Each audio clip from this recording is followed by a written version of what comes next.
Welcome to r/Best of Redditor updates, where OP is in a 5-person polyamorous relationship, and they're trying to figure out which of the 3 guys should impregnate OP's wife. Our next Reddit post comes from r/polyamory. I'm a 35-year-old guy, and my wife, Lori, is 34. We've been together for 16 years, married for 13. And our relationship has been open since the day that we met in college. About 8 years ago, we met another couple, Kyle, who's 34, and Andy, who's 33, who were also open and poly. And we hit it off right away. In 2012, Andy got pregnant, and after a bit of math, we realized that I was probably the father. After discussing our future, we had a commitment ceremony in July 2012, and we've all been a family ever since. When that occurred, Andy already had 1 baby with Kyle, and Lori had 2 with me. On the periphery of all this was Joseph, who's 34. Joseph and Kyle have been friends since college, and Joseph, Kyle, and Andy have had an intermittent sexual relationship since then.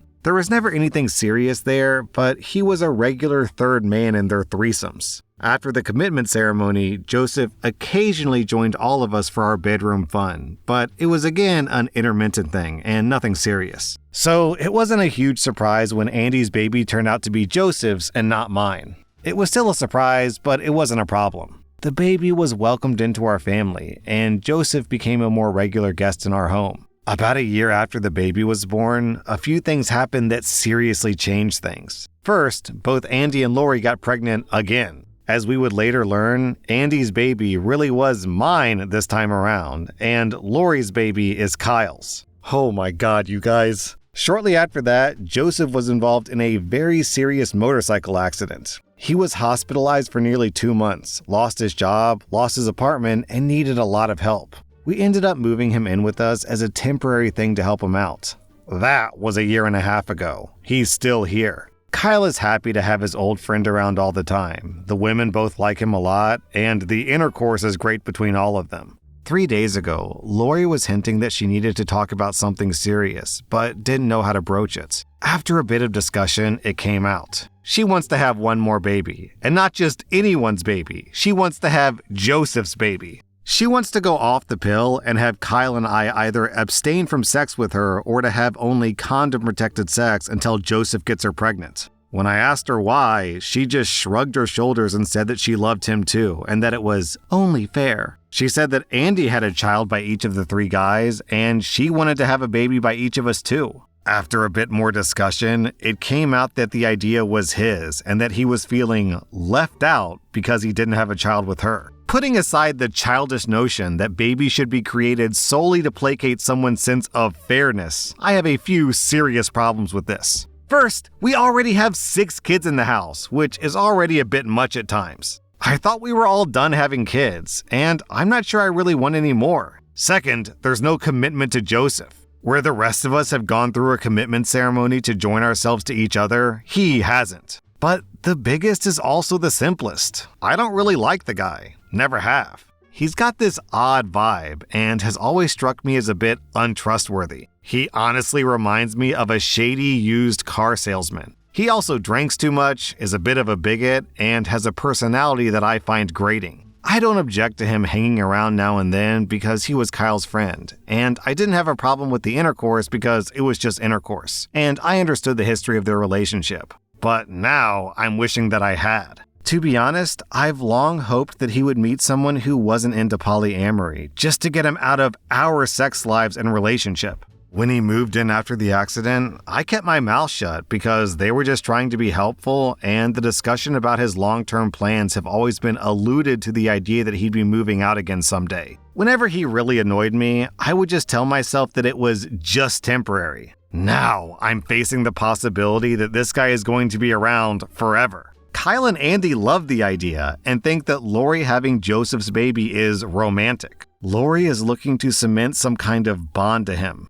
I, on the other hand, seem to get angrier and angrier every time I see him. Almost violently angry. I want to chase this guy out of our home and never let him in again. I want to punch him square in his smug face. I temporarily tolerated someone that I disliked because I wanted to be generous and helpful, and because he's the father of one of Andy's children. But now, because I didn't want to be a dick and consign a disabled man to homelessness, he's worked his way into our relationship and seems quite content to stay there forever. If this pregnancy happens, I know he'll never move out. How do I even begin to approach this? I don't really care if Joseph gets hurt in this, but every other solution seems to lead to the other people in my family being miserable, them being angry with me, or me living in silent misery. I can't see any way to resolve this that doesn't involve hurting those I love or hurting myself. Guys, I want to be super clear about this. I'm monogamous. I'm happily married to one woman. She's happily married to me. And I don't want to bash on people who are into polyamory at all. If that's your thing, then that's your thing, fine. But you guys, I am exhausted reading this. This is so complicated and exhausting. Obi is really like, listen, I don't like you, but you can live with us and screw my wife. But I draw the line at impregnating my wife. That goes too far. Okay, all right. Okay. Then, one day later, OP posted an update. Wow, where to begin? We had the discussion this morning, and it went about as poorly as expected. I began by clearing the air about my feelings for Joseph. I reminded everyone that he and I have never gotten along, and that I've always viewed his presence in our home as a temporary thing. I told them that I still view it as temporary, and that I can't support any moves that would make his presence in our home more permanent. That's when Kyle and Andy dropped a bombshell. Following Lori's announcement a few days ago, they'd been talking about asking Joseph to join our family formally through a commitment ceremony, to make him a permanent part of our household. They were apparently going to bring it up with me today. I reminded them that as part of our original commitment, we'd agreed that any additions to our family had to be done unanimously and made it very clear that I would never agree to that. My statement led to a huge argument, which included them calling me selfish, and the statement that the three of them could hold a commitment ceremony without me. I didn't want to go there, but I shut that down by saying, understand that if you do that, you're not talking about adding someone new to the family. You're talking about replacing me with him. I can't stay in a family that would hurt and disrespect me that way. That led to even more arguing that didn't have any real conclusion. That's when I turned to Lori. I told her that I loved her and that it broke my heart that she wanted to have a child with someone that I couldn't stand. I also told her that I found it offensive that he would ask her to have a child to placate his own ego, but that I thought the request was fairly consistent with his lack of character. I reminded her that a child is not an object to be traded for affection or love, and that they should only be created as an expression of that love. I told her, without any hesitation, that having a child with Joseph would irrevocably change our relationship and drive a wedge between us. She would be choosing his happiness over mine, and that's how relationships end. She was crying the whole time, and when I was done, she called me selfish and mean. She told me that she loved us both and that she wouldn't choose between us. She flat out said that she wanted to have one more baby, that she'd already talked to Joseph about it, and that she wasn't going to go back on her word. She then offered to get rid of the exclusive part, saying that she was willing to go off the pill and have sex with both of us, letting fate decide the baby's paternity.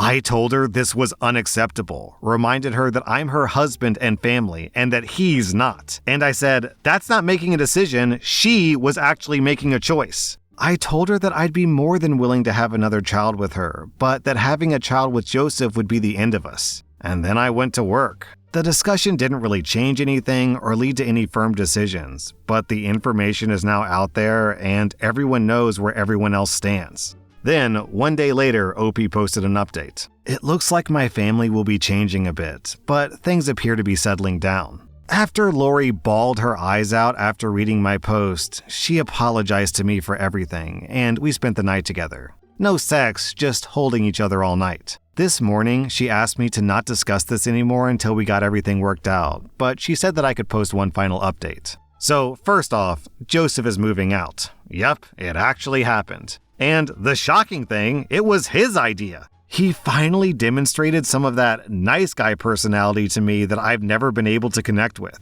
I knew that Joseph would be home when I returned from work yesterday, and I was honestly expecting the worst. I was sure that someone had clued him in, and I expected him to react with his usual butthole persona. That didn't happen. Instead, a few minutes after I came home, Joseph walked into my room and asked me to join him in the backyard for a conversation. I was expecting a fist fight, but I got an apology instead. He admitted that we've never gotten along, and he admitted that he's never liked me either. But he said that he didn't feel right about coming between me and Lori. He went on to talk about how happy his son is in our family, and how he didn't want to destroy that family. At the same time, he talked about how much he loved living with his son, and how he really didn't want to go back to only seeing him once a week. I'd never thought about that. In the end, he proposed a solution that I accepted. There's a nice apartment complex about 2 blocks from our house, and he wants to get an apartment there when he lands a job. He's pretty good at what he does and already has some job leads, so he anticipates that'll happen pretty soon. He can visit our house whenever he wants during the week.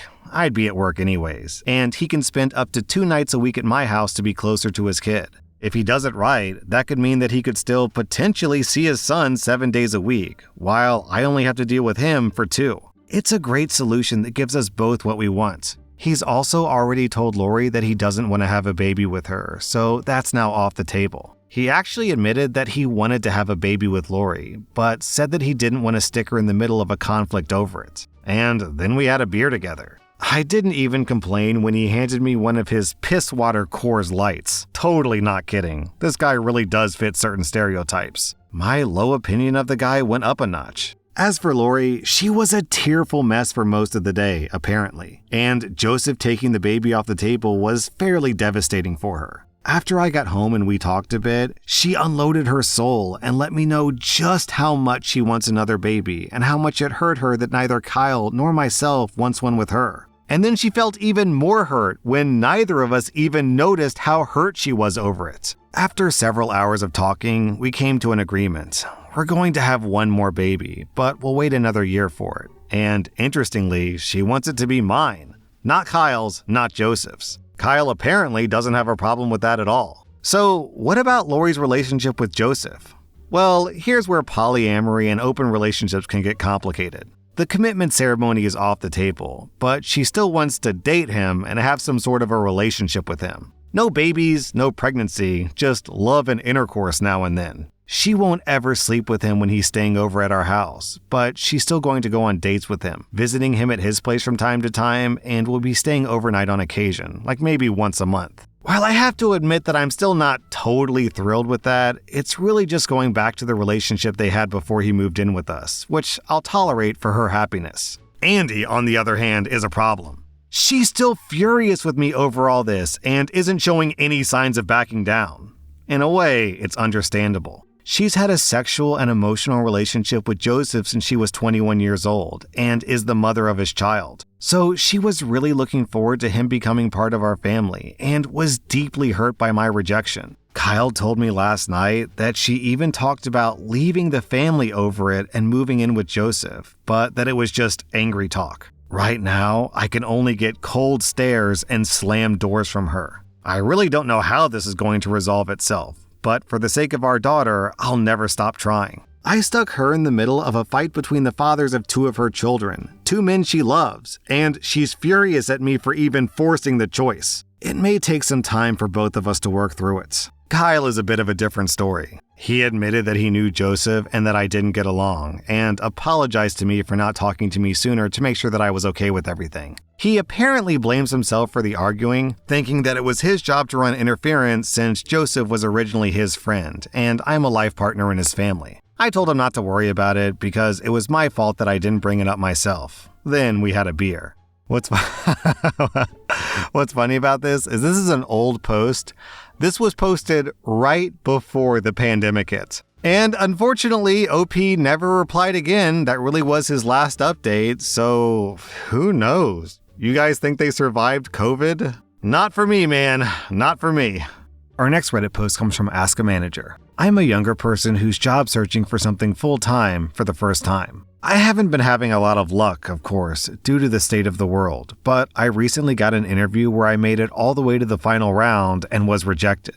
At first, the company was really professional about it. They were kind enough to let me know I'd been rejected and thanked me for my time. But then, about 3 days later, I got an email from one of the interviewers. The email body text said, "Hey, here's some tip for future interviews." And attached was a Word document with a super detailed list of everything I'd done wrong, including that my answer to the question, "What's your favorite book?" was too pretentious. Note, the job wasn't for a library or any other book-related field. Although this guy had been part of the final round interview panel, he hadn't been present during previous interviews, and this was the first communication that I got directly from this guy. Here are the comments from the documents. For context, this was a financial/stock company. But if I got the job, I wouldn't be working directly with stocks. I would have worked as a copywriter. I can tell that you're not passionate about stocks. Every member of this company has been passionately investing in the stock market as a hobby for years. You had basic technical knowledge about it. In general, you seem to lack passion. Your answers are very thorough and well thought out, but lack passion. What are you passionate about? Well, I couldn't tell. You were clearly nervous throughout. You lack confidence. When asked about an issue you had to overcome, you mentioned something that had happened in a job not related to our industry. You didn't seem to have an interest in company culture. We mentioned that we're a company with lots of events and training workshops, and you didn't ask any further questions there. Your response to the favorite book question sounded pretentious and insincere. Les Miserables simply isn't a book that people read for fun. You weren't enjoying yourself at all. We're a friendly company, and you were tense and nervous the entire time we talked to you. You let your nerves show. Is this normal? It left me feeling really terrible. According to him, I did so many things wrong, and it's killing my confidence. Then, 3 years later, OP posted an update. As many commenters guessed, he was trying to hit on me in a negging sort of way. He later tried to ask me out via LinkedIn DMs. Needless to say, it did not work. And then just OP goes on to explain that she got a job and she's happy now. I like this comment from Jay Byington. Why didn't his constructive criticism make her hot and bothered? Is she stupid or something? That was r/Best of Redditor updates. And if you like this content, check out my podcast where I publish the exact same episodes. Also, hit that subscribe button because I put out new Reddit videos every single day.